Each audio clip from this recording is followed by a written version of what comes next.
Cette année 2021 a été riche en moments assez forts, en émotions souvent négatives. J'ai l'impression qu'il y avait un mood en 2021. Il y avait un vrai mood, un mood genre down, dépressif.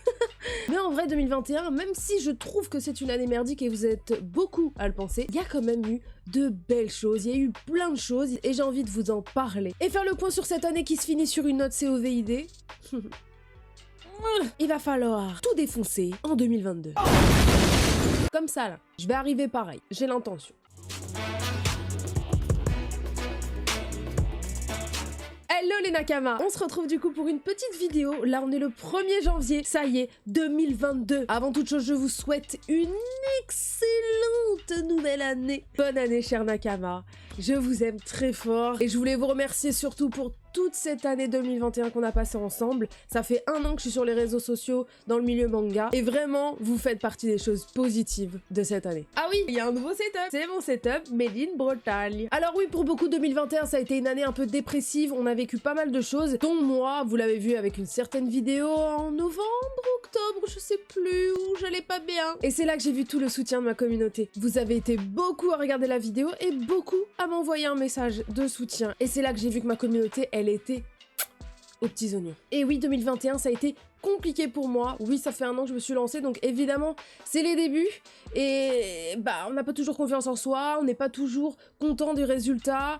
On a la folie des chiffres, des likes, des j'aime pas, des vues. Et évidemment, ça a été un peu compliqué pour moi à gérer. Mais je dois avouer que parmi 2021, il y a des choses que j'ai découvertes, que j'ai rencontrées, qui m'ont aidé à passer ce cap. Je pense notamment à vous, avant tout, je vous le redis, vous m'avez aidé à passer cette année de manière fluide. Également, j'ai fait la rencontre d'une certaine personne dont je ne dirai pas le nom, qui s'occupe un petit peu de moi, qui m'a repéré, qui est une personne assez influente dans le milieu et qui m'a aidé du coup à avoir toutes ces petites choses, ces petits contrats, dont le contrat avec Kurokawa. Et oui, vous m'avez vu animer les lives Kurokawa et le Kuro Festival, ça a été une grande première pour moi. J'ai fait mes débuts en tant qu'animatrice et c'est énorme. Il y a 1 an, vous m'auriez dit ça, j'y aurais pas cru du tout. Mais travailler pour une maison d'édition comme Kurokawa, c'est vraiment un délire. Alors je remercie cette personne. Également, j'ai rencontré certaines personnes qui ont un peu changé 2021 pour moi. Je parle bien sûr des 7 Deadly Cheese, Soleil Nocturne, Léa ma meuf, si tu regardes cette vidéo.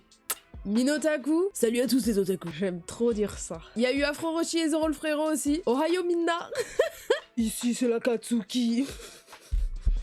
Faut que j'arrête, le rap c'est pas pour moi. Hein. Et l'équipe de Gak, évidemment. Winnie Sensei, le miel, vous le savez. Ceux qui sont là depuis le début, vous savez. Penzai, Caroline Segara, toutes ces personnes-là, je leur envoie plein de love et surtout beaucoup de remerciements parce qu'ils m'ont énormément aidé cette année et ils m'ont donné confiance en moi et ils croient en moi et ils sont là derrière moi et c'est vraiment une équipe super soudée. Dans ce milieu un peu compliqué des influenceurs et du créateur de contenu, c'est une énorme chance de pouvoir être entouré de personnes comme ça. Alors à tous ceux qui regardent cette vidéo et qui se lancent sur les réseaux et qui se sentent peut-être découragés, peut-être avec ce que je dis en se disant ouais mais moi j'en suis pas là, en fait chacun son rythme. Sachez que à côté de moi il y a quand même des personnes comme Shedley qui ont réussi à faire 1 million d'abonnés sur TikTok en 1 an et demi. Moi ça fait 1 an et je suis qu'à 180 000, mais chacun son rythme et chacun a son moment de gloire. Moi je vous le dis, lancez-vous, continuez ce que vous faites, faites-le bien, donnez tout ce que vous avez là-dedans et il y a de la place pour tout le monde sur les réseaux. Mais pour cette vidéo, il faut aussi parler de tout ce qu'on a pu lire et voir cette année qui était vraiment cool. Et du coup, je vais faire une mention spéciale 2021 spéciale animé manga. Voilà. Parmi mes plus belles découvertes 2021, il y a Chainsaw Man. J'ai fait une vidéo, sachez bien qu'en plus là dans cette petite liste, il va y avoir souvent une petite vidéo qui va s'afficher là, ou là, je sais plus, je sais jamais où c'est. Chainsaw Man, une pépite que j'avais découvert à sa sortie dans un fascicule casé. J'avais lu le 1er chapitre et tout simplement je n'avais pas du tout été hypée par le dessin, donc j'avais laissé ça de côté. Et finalement 2021, Kazé m'a envoyé les tomes et j'ai commencé à lire Chainsaw Man et je me suis un peu forcée par rapport au dessin, par rapport à tout ça, je m'étais dit que ça ne changeait pas d'habitude. Et pourtant, ah la scène du vomi, j'en parle à chaque fois, mais c'est quelque chose, hein, vraiment. Hein. Tu vois pourquoi j'ai pris un accent belge? Je sais pas. Chainsaw Man, une pépite vraiment que je vous conseille. Et quand ça va arriver en 2022, en animé, ça va fracasser la toile. Twitter va s'enflammer, je vous le dis. C'est une de mes plus belles découvertes de cette année. J'ai défoncé Chainsaw Man. J'attends la partie 2 avec impatience et normalement elle arrive aussi en 2022. Donc en vrai 2022 c'est censé être une année incroyable. Ensuite, là, c'est le manga que j'ai découvert qui n'est pas encore arrivé en France, mais que vous pouvez lire sur Manga Plus. Tous les chapitres sont disponibles dessus. Je parle bien évidemment du manga qui va fracasser 2022 quand il va arriver, parce que toutes les maisons d'édition sont en train de se l'arracher. Il s'agit de Dan. Évidemment, il y a encore une vidéo que j'avais faite sur Dan, donc je ne vais pas passer 3 heures dessus non plus, mais là, Dan est une pépite. Dan, ça change. Si vous voulez un shonen, un peu shonen plus, quelque chose de complètement barré, vous n'avez pas envie de forcément du shonen neketsu de base, Dan, c'est la dinguerie, c'est l'ovni. Vous voulez du shonen alternatif? Je sais que j'utilise souvent des termes genre shonen 2.0, shonen 3.0, là c'est du shonen alternatif. C'est comme le rock, c'est pareil, voilà. Il y a des variantes, et ben Dan, c'est une variante.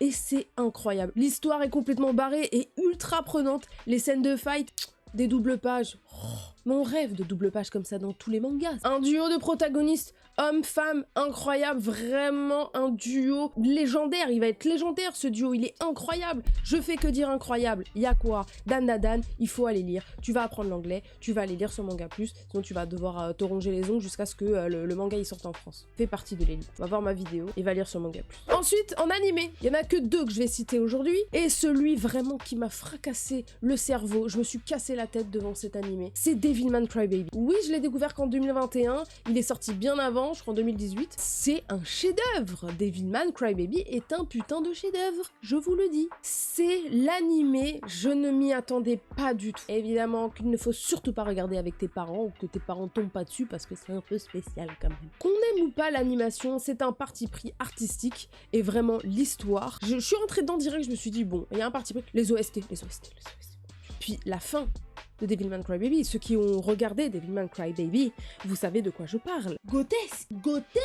Devilman Crybaby, c'est disponible sur Netflix en plus, donc let's go. Va regarder. Le deuxième animé dont je parlerai, évidemment, vous le savez tous, c'est Ranking of King. Bojji, c'est notre roi à tous. Ranking of King, c'est marrant parce que quand j'ai commencé, j'ai l'impression que c'était un mélange entre un Ghibli et Pépin 3 pommes. Quand j'ai vu qu'il y avait des gens qui se faisaient trancher et mourir comme ça avec un type de dessin un peu à la Midi les Zouzous, j'ai pas compris le délire et je me suis dit what the fuck? Et j'ai trouvé ça super prenant, l'histoire est ultra touchante, c'est frais, c'est mignon, c'est incroyable de mettre un héros comme ça. On est de tout cœur avec ce personnage et c'est la petite dose de fraîcheur, la petite pépite, le petit bijou de 2021. Alors je te conseille vraiment d'aller regarder cette pépite parce que tout le monde est unanime. Ranking of King, belle découverte de fin d'année 2021. On va évidemment repasser au manga avec là des mangas d'horreur. Je n'ai toujours pas fait de vidéo sur les mangas d'horreur, ça arrive, mais c'est vrai que c'est une vidéo qui me demande un peu de temps parce qu'elle doit être bien faite. Là on s'attaque à des chefs-d'œuvre, à des pièces de collection, là je vous le dis, et je commence avec Dragon Head. Dragon Head, j'en ai parlé dans un live Pika, et évidemment c'est disponible chez Pika graphique d'ailleurs, la taille des mangas est assez conséquente. Voilà. C'est énorme. Vraiment, Dragon Head, si tu ne connais pas, il faut lire Dragon Head. C'est sorti 7 ans avant The Walking Dead et ça n'a rien envié à Walking Dead. J'ai l'impression que même Walking Dead a appris de Dragon Head. Post-apocalyptique. J'ai fait des cauchemars avec ce truc. Vraiment. Il faut pas être claustrophobe. Par contre, je vous le dis tout de suite. J'avais l'impression que je manquais d'air. Si vous avez envie de lire quelque chose autre que le shonen, vous avez envie de rentrer dans des délires vraiment sombres, vous voulez quelque chose de prenant, d'adjectif, où vous avez besoin de réponses du début à la fin, avec un développement de personnages comme il se doit, vraiment, là on est sur du manga de qualité. Autre chef-d'œuvre dans l'horreur, je parlerai juste d'un mangaka, Junji Ito. Junji Ito qui est disponible chez Mangetsu et Delcourt. Ça faisait quelques temps que je connaissais Junji Ito chez un pote qui l'avait en anglais, c'était Uzumaki. Alors en France, ça s'appelle Spiral. C'est le maître du cauchemar, le maître de l'horreur au Japon. C'est lui. Le gars te met mal à l'aise. Mais genre, tu kiffes ça. J'ai kiffé être mal à l'aise dedans parce que c'est tellement beau graphiquement et c'est tellement incroyable comme histoire, c'est tellement prenant, les personnages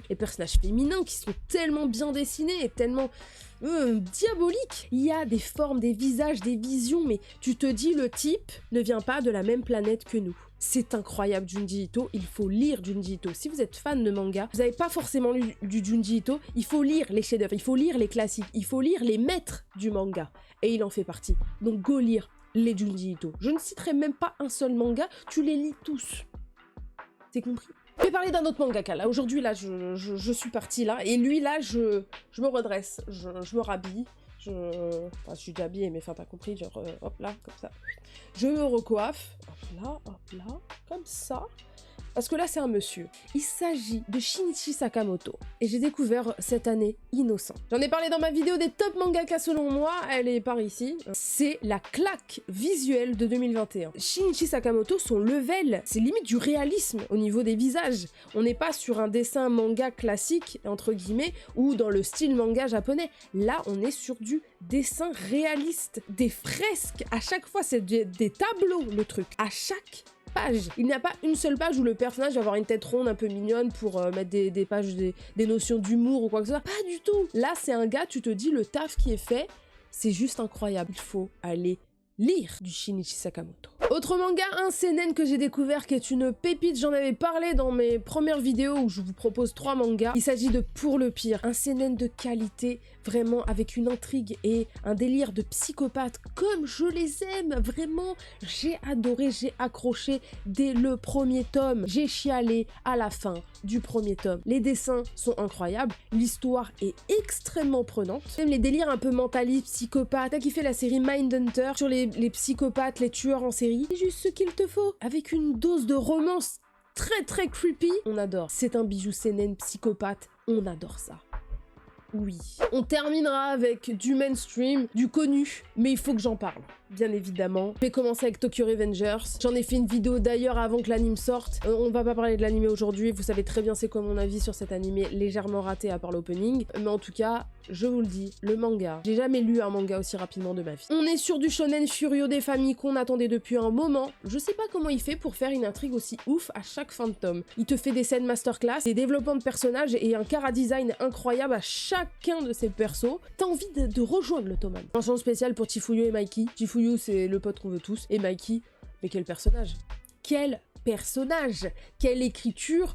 Mais rocambolesque. J'avais envie d'utiliser ce mot, je l'aime bien. C'est vrai, c'est du shonen, il y a des facilités scénaristiques, il y a plein de choses, on s'en fout, c'est bien. T'as envie de le dévorer, tu le dévores, tu le dégustes pas, le truc, tu l'avales. C'est un domac après le ramadan, le truc, quoi, genre. La fin de Tokyo Revengers, c'est incroyable de faire un truc aussi ouf. Belle découverte de début 2021, et franchement, si t'as pas encore lu, il s'agirait d'aller le lire. Et je finirai, bien évidemment, par mon bijou à moi, mon petit manga choupinet favori, Jujutsu Kaisen, vraiment Jujutsu Kaisen. L'arc Shibuya, ceux qui ne sont pas à jour, tant pis pour vous. C'est quel genre de dinguerie? Vous savez que ça va casser le net hein, quand ça va sortir. Déjà que l'animé avec Mappa c'était une dinguerie, j'en avais déjà parlé du manga et de l'animé en vidéo. C'est quel genre d'intrigue? C'est du shonen 2.0, là je vous le dis, c'est du shonen 2.0. C'est sombre, c'est prenant, les combats sont incroyables, l'intrigue, ça va super loin, bordel de merde. Il y a tout ce qu'on veut dans un shonen, avec un petit truc en plus. Jujutsu Kaisen en manga, je sais qu'il y en a certains qui ont du mal avec les graphismes. Moi, j'ai appris à apprécier, vraiment, et il y a des scènes masterclass, je pense, notamment à Gojo. Vous savez de quelle scène je parle? Parmi la new gen, c'est mon préféré. Jujutsu Kaisen, pour moi, c'est le plus prometteur, c'est le plus ouf, avec des personnages ouf, un charisme, un flow, une histoire, un développement. Même ceux qui sont pas développés, ils sont bien. Et des personnages féminins. Oh, petits oignons, sa mère là. Non, Sophia 2022, tu arrêtes d'être vulgaire. Non, je continue. Je terminerai ce top avec Jujutsu Kaisen parce que c'est ma mention spéciale. Je pose la couronne comme ça.